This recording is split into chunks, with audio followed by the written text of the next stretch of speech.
Assalamualaikum anak-anak hebat semua. Jumpa lagi dengan Ustazah Wiwin. Apa kabarnya hari ini? Semoga anak-anak semua berada dalam keadaan sehat dan semangat untuk belajar. Oh iya, bagaimana liburannya kemarin? Ustazah yakin liburannya pasti menyenangkan, bukan?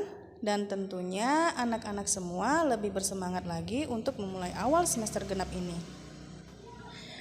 Baik, anak-anak semua, kali ini kita akan belajar tema 4E, subtema 1, mata pelajaran Bahasa Indonesia. Materinya yaitu tentang teks non-fiksi. Nah, pelajaran ini sebenarnya dipelajari di semester ganjil. Dikarenakan pandemi, maka pelajaran ini baru sempat diajarkan pada awal semester genap ini. Harap dimaklumi ya.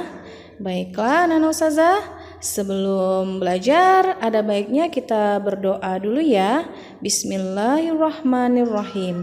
Rabbi zidni ilman warzuqni fahman waj'alni minas sholihin.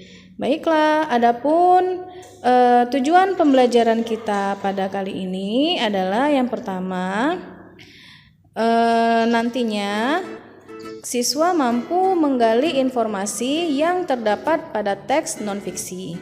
Kemudian, siswa mampu menyampaikan pengetahuan baru yang terdapat pada teks non-fiksi ke dalam tulisan dengan bahasa sendiri. Baiklah, simak penjelasan berikut ini. Baik, kita masuk ke pengertian teks non-fiksi.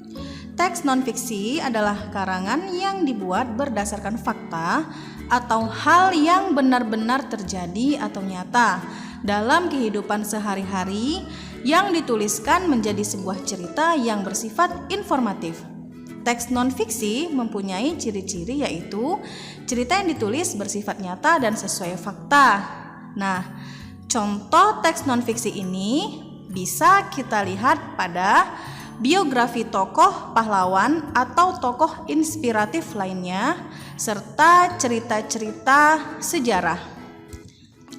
Nah, bagaimana cara menggali informasi yang ada pada teks non-fiksi?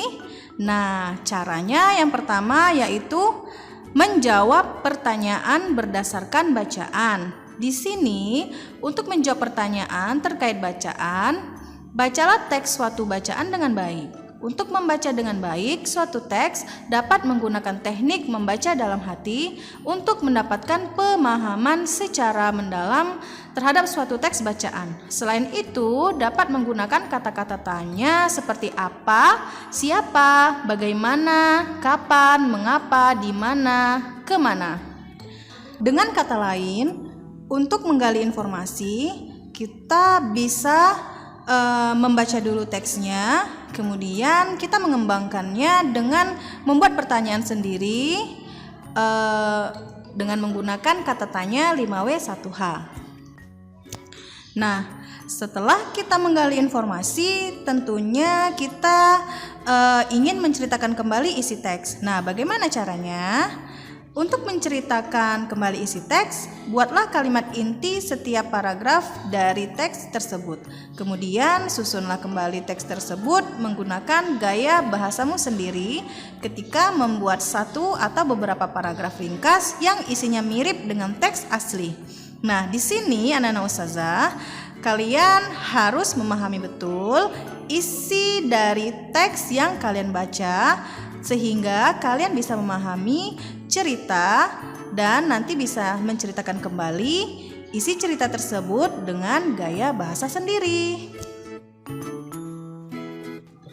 Kemudian bagaimana ya cara menyebutkan informasi yang sudah diketahui tentang salah satu pahlawan nasional Indonesia? Nah, agar mampu menyebutkan informasi tentang salah seorang pahlawan nasional tersebut, kalian harus mempunyai wawasan tentang kehidupan perjuangan pahlawan Indonesia. Informasi ini bisa diperoleh salah satunya dari buku Ensiklopedia Sejarah Nasional dan Dunia. Di samping itu, kalian juga dapat menggunakan berbagai buku sejarah lainnya. Kemudian, kalian bisa menggunakan kata tanya kunci untuk menggali informasi sebanyak-banyaknya terkait tokoh pahlawan nasional. Adapun informasi bisa disajikan dalam bentuk peta pikiran atau diagram. Pola ini akan menuntun pola pikiran pembaca dari informasi yang kalian sampaikan secara ringkas, lengkap, dan jelas. Baik, anak-anak ustazah, coba perhatikan contoh berikut ini. Nah, di sini disediakan gambar pahlawan Diponegoro. Nah, untuk bisa menyebutkan informasi yang kita ketahui tentang salah satu pahlawan nasional, dalam hal ini kita Pangeran Diponegoro, maka kita harus membuat pertanyaan untuk menggali informasi tersebut. Dan kita harus juga mencari jawabannya. Nah, jawaban ini bisa kita lihat dari sumber bacaan, bisa dari ensiklopedia pahlawan atau dari sumber lainnya.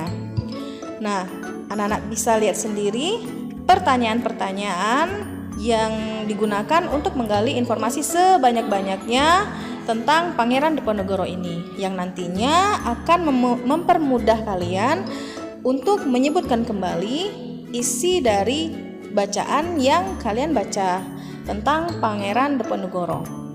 Nah, di sini nanti kita akan membuat informasi ringkasnya. Nah, ini dia informasi ringkasnya. Pangeran Diponegoro yang nama kecilnya R.M. Ontowiryo dilahirkan di Yogyakarta pada tanggal 11 November 1785. Beliau berjuang melawan Belanda karena keangkuhan dan kesombongan Belanda. Dengan dukungan rakyat serta pendukungnya, beliau berperang melawan Belanda dengan taktik perang gerilya. Perang ini berlangsung 5 tahun antara tahun 1825 sampai 1830. Bagaimana anak-anak ustazah sudah mulai paham ya tentang bagaimana cara menggali informasi dan membuat informasi ringkasnya.